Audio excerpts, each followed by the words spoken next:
Hello, this is the Burt Locker. I'm Burt Green, and this week we are looking at UFC London coming our way on Saturday. This is the Casuals Guide. Now, what this is intended to do is just give you a little bit of information on every single fighter from the bottom to the top of the card, so that maybe you have a little bit more information on some of the more obscure fighters, some of the lesser known names, so that you get the most out of watching the fight card on Saturday when you're tuning in. So obviously it's a real treat for UK fans because we don't have to stay up until 5 o'clock in the morning to watch the main event. It's a mere 10 o'clock at night, which is going to be just a real treat. It's a pretty good card as well, to be fair. And yeah, so the design of this is just so that you get a lot more information on the card without having to sit through a 2-hour podcast, because like 20 minutes is fine. That's what I say with anything, you know. That's what she said. 20 minutes is fine. It's just like if you try to do more than 20 minutes, that's just no, just forget it. No one's interested. Anyway, let's get cracking.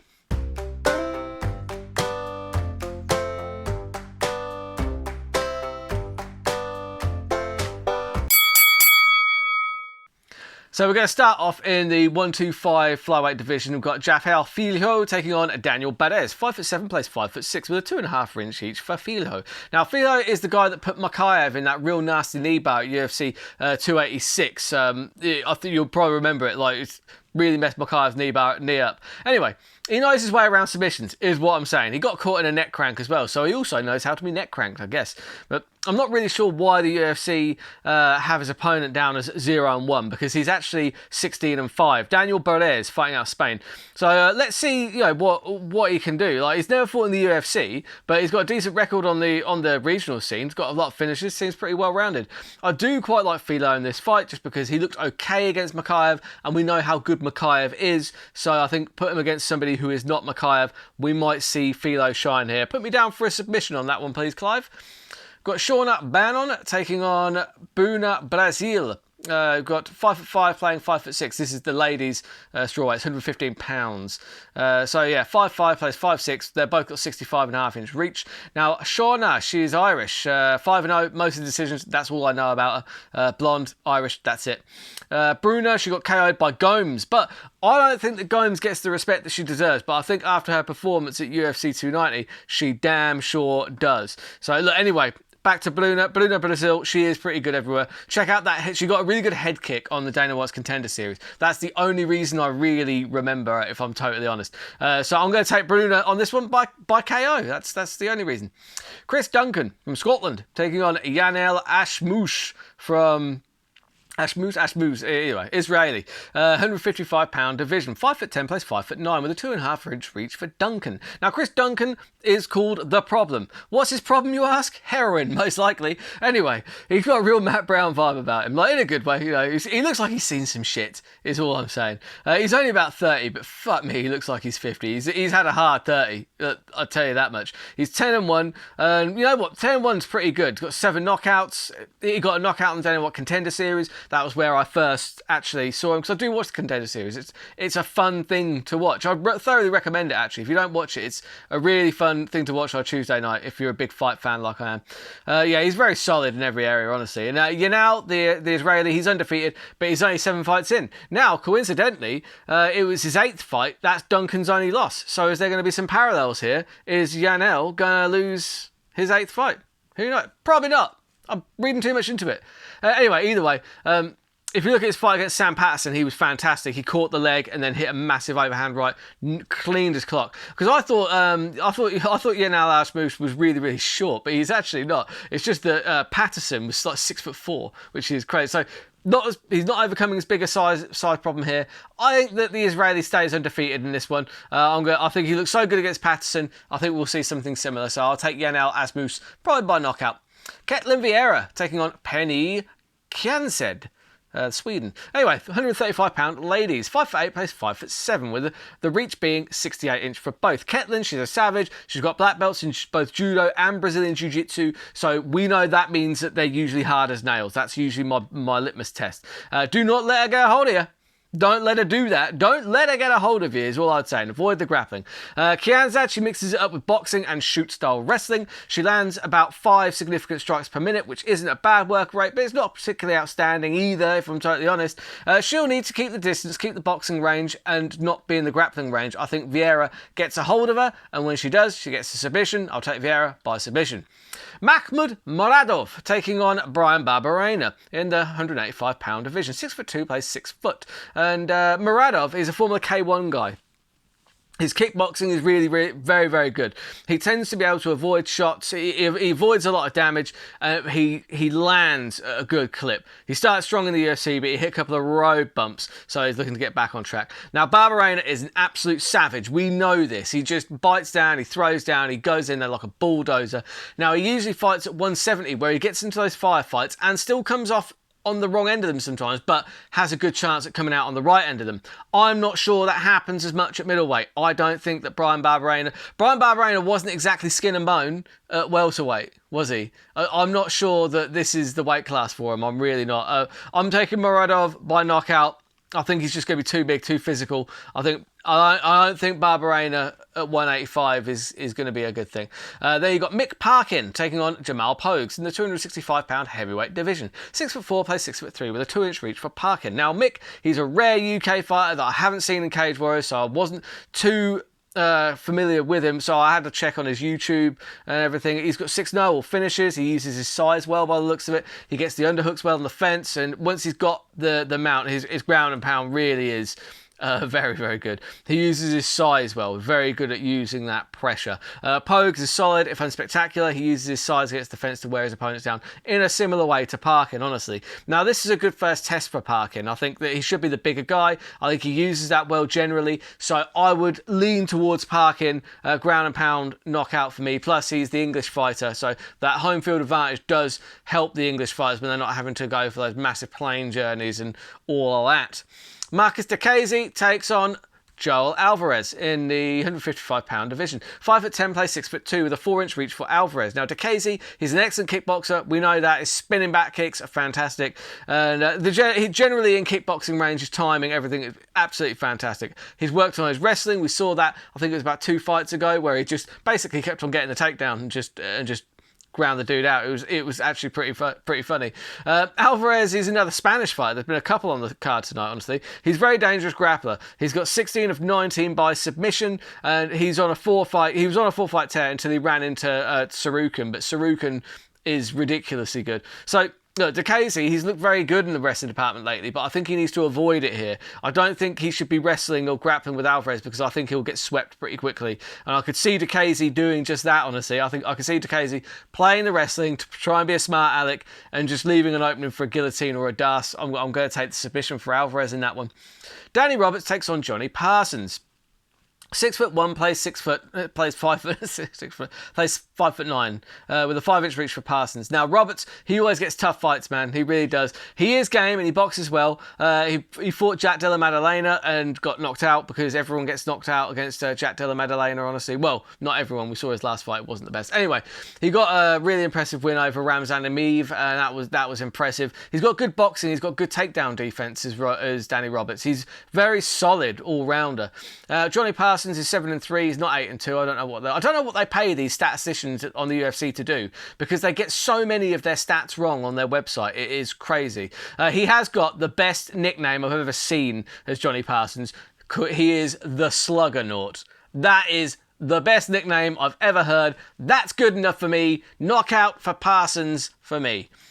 Okay, you've got Davey Grant taking on Daniel Marcos in the 135-pound bantamweight division. 5'8", plays 5'7", and they both have a 69-inch reach. Now, the nickname for Grant should be Davey Fight of the Night Grant, because you cannot miss one of his fights. Honestly, Davey Grant, he is one of my favourite fighters, just all time. He seems like a nice fella. But he goes out and he fights every time. They're always spectacular to watch. He just when he gets into a dogfight, he just stands and he trades. And his boxing's actually very technically good. His striking's very good. He's good in all areas, but he just gets into these firefights that are just so spectacular to watch. And he's ultra impressive. And actually, he got Rafael Sanso in an inverted triangle in in his last fight. And that's impressive in and of itself. Just, I love watching him. Can't wait to see him again. Marcos is an undefeated fighter out of Peru. He lands at a high clip. And he's, yeah, look, I think he needs to avoid a dogfight here because I think that's where Davey Grant gets the better of him. For me, I have to pick Grant. I don't have enough superlatives to say about Grant, honestly. He's just, for me, he's one of my absolute favourites. I back him every time. Yeah, taking Davey Grant. Davey Grant by decision, probably. What a talent, either way. Enjoy it while it lasts. Davey Grant is the man. This is fight of the night for me. Fight of the night. No question. And that was the prelims. Now we move on to the main card. If you could do me a favour, look, if you enjoy this content, hit subscribe. It's pretty simple. Just hit subscribe. It helps me out a lot. Doesn't cost you anything. Look, what are you going to do? Not subscribe? Pussy hole. You wouldn't dare subscribe, would you? You wouldn't dare subscribe. You know, you wouldn't dare push that button. Go on. I dare you. See if that works. Probably not. Anyway, main card kicks off with a great, really good fight. Leroy Murphy taking on Josh Calibao. You've got 5'9" playing 5'10", with the reach basically the same, half an inch reach advantage for Murphy. This is the 145 as featherweight, sorry. Leroy, he's got an interesting backstory, man, honestly. He probably would have been a footballer had it not been for a weird knee injury. The dude is an athlete, is what I'm saying. He also got shot 3 times in 2013. Part of a bullet is still lodged in his tongue. He's an interesting cat, man, I'm telling you. Look into his story. He also, look, he's undefeated. He's got excellent striking. He moves in and out a lot. He's always like he bounces in and out. He's got very good movement in and out. He's explosive. His wrestling defense is generally a knee to the face, which is really effective. Ask Amir Kwani about that one. Now Kulibao, he's a really good fighter. He looked really good against Baghdasaryan. He took the back, got the rear naked choke. Look, he used to be a featherweight, and it looks like, look, he might. I don't know. For me, I think that Murphy's probably going to look a little bit bigger. I think he's a little bit more physical. I think he's got great movement. He's just very slick with his boxing. He's 7-12 by knockout. I think that Leroy Murphy gets his 8th knockout here. And not to discredit Kulibao, because he is good in himself. But yeah, either way, I've got to make a pick. Murphy knockout. Jai Herbert taking on Fares Ziam, the 155-pound division. 6'1", plays 6'1" with a 2-inch reach for Herbert. Now Jai Herbert, he's got a long kickboxing style. He struggles against the top guys with power. He does tend to get clipped. Topuria is a killer though, so you can't blame him for that loss. But Herbert, look, he's talented, and his groin kicks are second to none. Tell you that. Ziam, I don't know too much about. He beat Jamie Malarkey though, so that's a pretty good win. I think if this stays standing, it favours Herbert. I'm going to take Herbert by decision. I think he gets back into this one. Paul Craig takes on Andre Muniz in the middleweight division. 6'3", plays 6'1", with a 2-inch reach for Muniz. Now this is the battle of the specialists. They're both Brazilian Jiu-Jitsu wizards, these guys. So Paul Craig, you know what you're getting. Stand up to the point where he can pull guard. And when he pulls guard, he's going to try and triangle you or get you in an armbar. It's really good. If he doesn't do that, he's probably getting knocked out. That's what you're getting with Paul Craig, right? Tough son of a bitch. Just brilliant submissions, though. Absolute wizard. Andre Muniz, fellow submission specialist. Absolute killer. He snapped Jacare Souza's arm. He snapped his arm in half. It was nasty. Anyway, his Muay Thai isn't bad either, but that's not where he excels. On the feet, he often looks pretty flat-footed, honestly, and not brilliant. These two, they're both BJJ masters, 28 submissions between them, so they've still got a lot of catching up to do to catch Mr. Alexei Olenek, who's got 47 submissions on his own. Just a little shout out to one of my absolute all-time favourites, Alexei Olenek there. Gangster, 47 submissions. What a hero. What a man. Anyway, because these guys are so good with the submissions, this is likely going to play out on the feet. Who do I think has the better stand-up? I think Paul Craig has the better stand-up, marginally. I don't think his stand-up is good, but I do think it's better than Andre Muniz. Craig by knockout in this one. Then you've got Nathaniel Wood taking on Andre Feely in, what would that be, like the bantamweight division? Yeah, bantamweight. So, 5'6", plays 5'11" with a 5-inch reach for Andre Feely. Nathaniel Wood, he's a killer. He really is. He's so talented. He's skilled in every area. His hands are very crisp. Brad Pickett is his trainer. I think a lot of him as well. Absolute UK legend. He is coming into his prime as well. He's just turning 30, 29 or 30, I think. And I think this is where we're going to start seeing the best of Nathaniel Wood. Andre Feely, he's a veteran. At this point, he's still with Team Alpha Male, like Uriah Faber, all those guys. Look, he has been in the UFC since 2013. He's a veteran. He's really good, but when he runs into the bigger names like Max, Yair, Kelvin Cater, he gets beaten up. And look, I don't know.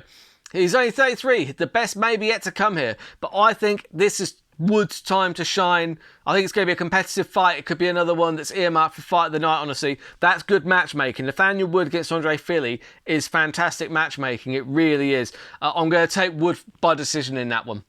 Molly McCann taking on Julia Stolarenko in the 125-pound ladies division. 5'4" plays 5'7" with a 4-inch reach for Stolarenko.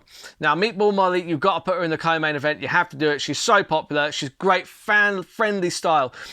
Do I think that she beats the best in the division? Look, probably not, if I'm being honest. But does she always bring it? If she's standing with you, she's got a chance because she throws those elbows. She has perfected throwing those weird elbows from weird angles and knocking people out with them. And she's just got, she bites down the mouthpiece and she puts on a show. And that is fundamentally what we're here for. And that's why people love Molly McCann. That's why I love Molly McCann.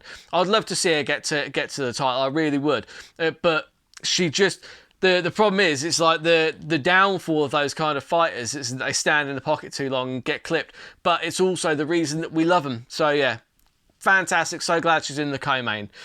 She's a BJJ purple belt as well, just to throw it out there. So she's not a slouch on the floor. Don't sleep on her if it goes to the ground, but she's far better if it stays standing.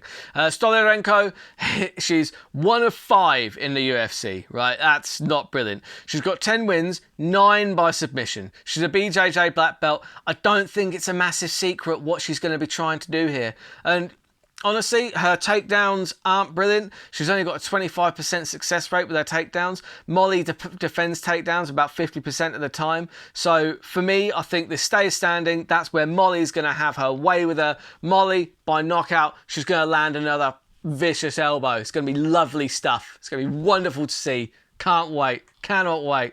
Then you've got the main event of the evening. It's been a long time coming. Mr. Tom Aspinall taking on Marcin Tybura in the heavyweight division. Now 6'5", plays 6'3", with a 78-inch reach for both of these fighters. Now Tom Aspinall, what a specimen. Ultra fast on the feet. Watch his fight against Volkov. Volkov didn't know what to do with his speed. And Volkov's a high-level kickboxer in his own right. And he's 7 feet tall, damn it. But Aspinall made him look like an amateur. Like, Aspinall is so athletically, he's so good, man. In every, because people used to think he was just a stand-up guy. No, I've been following Tom Aspinall for a little while. I'm fully aware that he's been at Aspinall Jiu-Jitsu since like 2005. Do you know what I mean? Probably longer. Do you know what I mean? Because he's been, it's his dad that runs it. So he's been doing it since he could walk effectively. That's why he's so good on the ground. He's not just like, oh, he's a black belt on the ground. He is unbelievably good on the ground. He makes it look effortless. When he got Volkov to the ground, it was like, no effort at all. And that's dangerous. That's a very dangerous combination. Now, Marcin Tybura, I'm a huge fan of. He's just been quietly killing off half the UFC's heavyweight division. When you're a man that's just quietly going around doing that, that makes you an absolute monster of a human being, doesn't it? Oh, what do you do? I was like, oh, no, I just walk around quietly, just killing off half the UFC's heavyweight roster, just, quietly ground and pounding them. Because he's a big lump. He's a big lump. And when he gets on top, especially in half guard top, his ground and pound is nasty. It really is. Anyway, for me, this is a fight that Tom Aspinall absolutely should win. And that worries me a little bit because it's these kind of fights. The heavyweight division's a very fickle mistress. It really is. And Aspinall, obviously, his knee blew out, but obviously the surgery's going to make that better. Look, this is a big fight for Aspinall.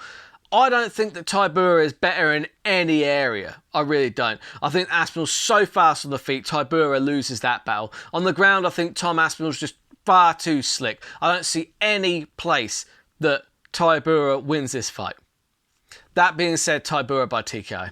I don't know. That's the bet I'm probably going to make. Only not because I think it's going to happen, and not because I want it to happen, just because the odds on Aspinall suck. The problem is, problem is everyone's so aware of how good Aspinall is now. So the days of getting half decent odds on him are over. Those days are over. So yeah, for me, look, you know, just in case a massive upset happens, I'll take Tybura by knockout. But I will be cheering for Tom Aspinall, and I fully expect Tom Aspinall to win. My pick really is Tom Aspinall. That's my pick. My pick for this is Tom Aspinall by submission.